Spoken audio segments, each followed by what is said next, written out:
Welcome to I Read This Book with Chris, with me, Chris. Today we are discussing a personal anthology by Jorge Luis Borges, and I will be drinking a Negroni Spritz. In a previous video, I showed you a haul, and this was selected as a book I should read. I picked this up because I've heard of the name Borges. I've never read anything by him before. I'll just read you some of the stuff off the back cover, some of the little blurbs, and let's see what you think about it. For Borges, reality is illusion and illusion is reality. His most characteristic mode is a kind of tale that partakes of the myth, the parable, the essay, the prose, poem, and who forebears are Kafka and Mallarmé. I don't know who Mallarmé is. Maybe now I need to get some Mallarmé. Here's another blurb. An important work, by far the best available to the reader who seeks a representative sampling of the great Argentine writer. The standard introduction to Borges in England and the United States. So Borges is known as the author of Latin American literature. It is weird. Trying to figure out how to describe it. He is described as one of the fathers of postmodern literature and of magic realism. Basically, you don't know what you're going to get. What is going to be real, what's not going to be real, what's impossible. Like it says here, it partakes of the myth, the parable, the essay, the prose, the poem. There are some things in some stories that are impossible, that don't make sense. There's other things that make sense, but are very confusing. There's even a section here that I don't know whether it's a story, or whether it's philosophy, or whether it's physics. The refutation of time. Let's see. Let's see if I can show you some of this. So, I don't know how many of you read philosophy. I definitely do not. But, alrighty. So, as you can see, there's different headings and subheadings. There are, in some parts of this, where there are just 4 or 5 lines where it's just quoting and referencing, oh, it's this person wrote this book, which is kind of taking from this, from that, but they're all of the things are from my Historia de la Entrenada on page 46 of the 1942 edition of my book, El Jardín de Cisneros de Cibafarco. I don't know how to pronounce any of these words because they're in Spanish. And I don't know whether this is, because it's a new refutation of time. Is this a philosophical, saying the time philosophically is in there? I didn't actually, I tried reading parts of it. It could be philosophical, it could also be physics, because some physicists try to say that time doesn't exist. I don't understand that.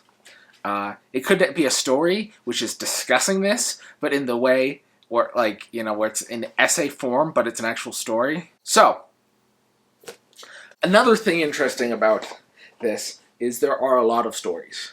Most of them are very short. Most of them are like 3 or 4 pages, and I don't mean 3 or 4. I mean like here, The Maker. 1 page, 2 pages, 2.25 pages. 2.25 pages. The next one, exactly the same length. Next one, 1, 2, 3.25 pages, but the same length on this side is actually a footnote over here. He enjoys putting footnotes in a lot of this, including stuff that are just stories. Because some of these are essays, some of these are poems. Some of the poetry is horrible. Some of it I've actually memorized because I think it's that good. I don't know what to do here. So I'm going to go and pick a couple of things and try to discuss them slightly, and we'll see what happens. Let's see if I can find things. I have too many dog ears. Let's talk about The Dead Man. This version is translated by Anthony Kerrigan. It maybe have a different name if it's translated by someone else. The basic story is a man from Buenos Aires tries to figure out what it would be like to have some sort of more exciting life. So he goes and he becomes a cowboy, and then realizes that's not exciting enough, and he gets into a street fight. Somehow, by some means or another, joins a gang. But it feels more like a Wild West type gang than like your more modern gangs that you might see in Latin America today. And while there, he starts to question, can he take over? So he goes and he starts, he meets with the boss of the gang. Seems to think this guy's a little weak. Seems to think that he can have his own way around, even though he's just, one of the lower men on the totem pole. And works his way up, eventually sleeping with one of the boss's ladies, only to realize after he's done so that his boss knew what was going on the entire time, and then kills him in front of his entire crew, basically saying, hey, you think you got me? I knew what was going on this whole time. Maybe to scare straight anyone else who was thinking about doing this. I don't know. I don't know how to feel about this story. A lot of these stories are weird. You read through them once, you hate them. Then you think about it, and then you hate it a little less. Then you read through it again, and then you don't understand it. And then the third or fourth time, you do understand it, and then you don't again. And since they're so short, you can read through them and have all of these emotions very quickly. Or it could just be stay where you just hate it right away, and then you keep reading it, and it just gets worse. But at the same time, there's a brilliance to it, where it's like, I don't know. If you had a nemesis, it sort of feels like that. A nemesis is the enemy that you have respect for, and you're like, he's on your level. And there's this scene in Mad Men where the head honcho dude, I haven't seen the show, I've just seen this clip. He goes into an elevator, and this other guy goes into the elevator with him too, and this other guy goes and says all this shit, you screw me over here, you screw me over there, all this other stuff, I hate you. And then Don Draper goes, you can hate me, I don't even think about you. You're like so below my level. And that's definitely not the thing you get from this. None of this. Some fiction you go and you read, and you're just like, you read it, and it's just not even good enough to have an opinion on. You just pick it up, you flip through it, you put it down. All of this stuff stays with you. It's like that nemesis that you have, where just something comes up, and your thoughts just go back to the story, and you're just like, what's going on here? This is a poem called The Art of Poetry, translated by Anthony Kerrigan. To gaze at a river made of time and water, and remember time is another river. To know we stray like a river, and our faces vanish like water. To feel that waking is another dream, and that dreams are not dreaming, and that death we feel in our bones is the death that every night we call a dream. To see in every day and year a symbol, and all the days of man in his years, and convert the outrage of the years into music, a sound, and a symbol. To see in death a dream, in the sunset a golden sadness, such is poetry, humble and immortal. Poetry returning like dawn and sunset. Sometimes at evening there's a face that sees us from the deeps of a mirror. Art must be that sort of mirror, disclosing to each of us his face. They say Ulysses, wearied of wonders, wept with love on seeing Ithaca, humble and green. Art is that Ithaca, a green eternity, not wonders. Art is endless, like a river flowing, passing yet remaining, a mirror to the same, in constant Heraclitus, who is at the same time in yet another, like the river flowing. He has a poem about time, and the time he compares to a poem, and it's all about, he compares to life. Time is a river. The death that we fear is the dream that we have every night. And death is a dream. And the sunset a golden sadness, such as poetry, humble and immortal. How does one even talk about poetry? I don't know. Obviously, not like I'm doing. The idea of art and beauty and time and life and death, he all just sort of mushes together. Art is a mirror disclosing to each of us his face. Art is the thing that we use to understand who we are. And we see this in the deeps of the river, the deepness of time. I don't know. Poetry, like all art, I think is bullshit. But it's the kind of bullshit that, like I said earlier, is real and good. I don't know. Here I am trying to pick things. I can't. I guess if I was going to do this, I'd have to pick a single short story and discuss that. And maybe I will. Or a single poem. Here's just going to be me ranting about art for a few minutes, I guess. Art, real art, captures that bit inside of you. The bit inside of the artist. That does not need to be universal. Some people say your art is universal. But it's a part of the artist that that you share with him.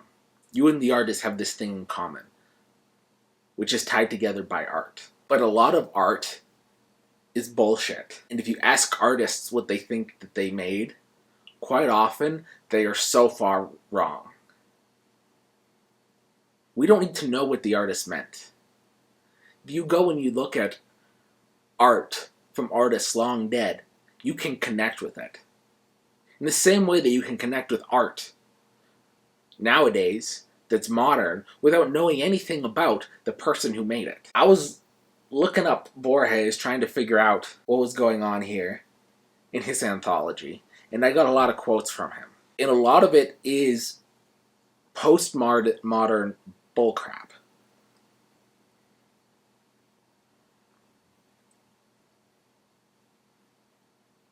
But postmodern bullcrap is the world he was living in, and it is the world that we live in.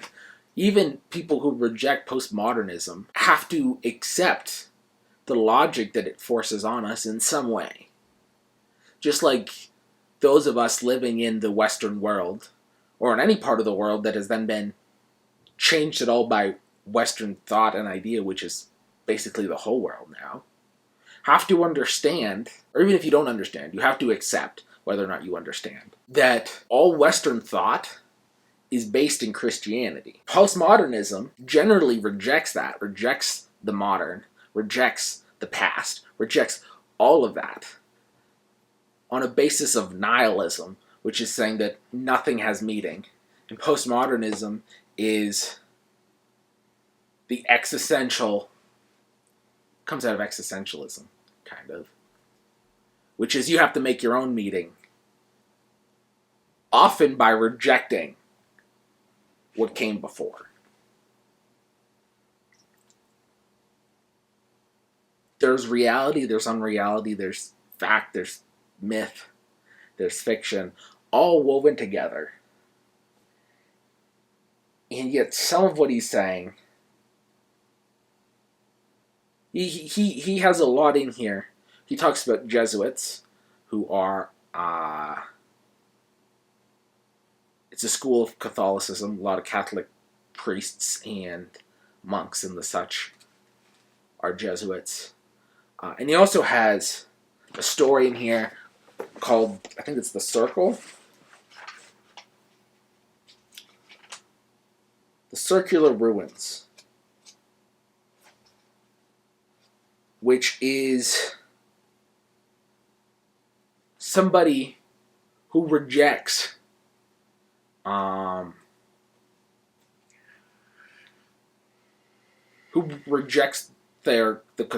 Catholicism of their world in order to run away and do pagan rituals in the dirt.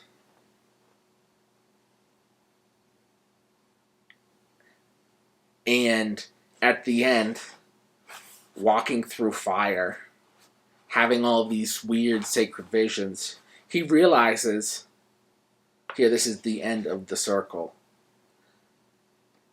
He walked against the florid banners of the fire, and the fire did not bite his flesh, but caressed and engulfed him without heat or combustion. So he's walking through a fire.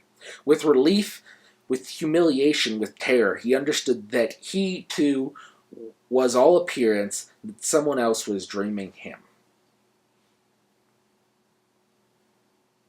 He has all of these dreams, all of these visions. he gets from doing all of these strange rituals, starving himself in the middle of the jungle, in circular ruins that he can't explain, only to these visions to teach him that he is not real, he is someone else's vision.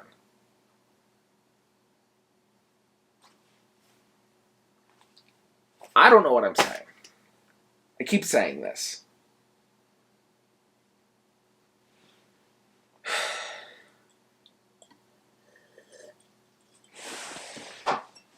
So, Borges. Do you read Borges or do you not read Borges? I have no idea. I would say yes. I'd also say no. Take of that what you will. If you like this video, give it a like and subscribe. If you don't like this video, give it a like and subscribe. If you don't care about this video, give it a like and subscribe. Who knows? The world has no meaning, for God is dead and we have killed him. No, wait, that's Nietzsche. Anyway.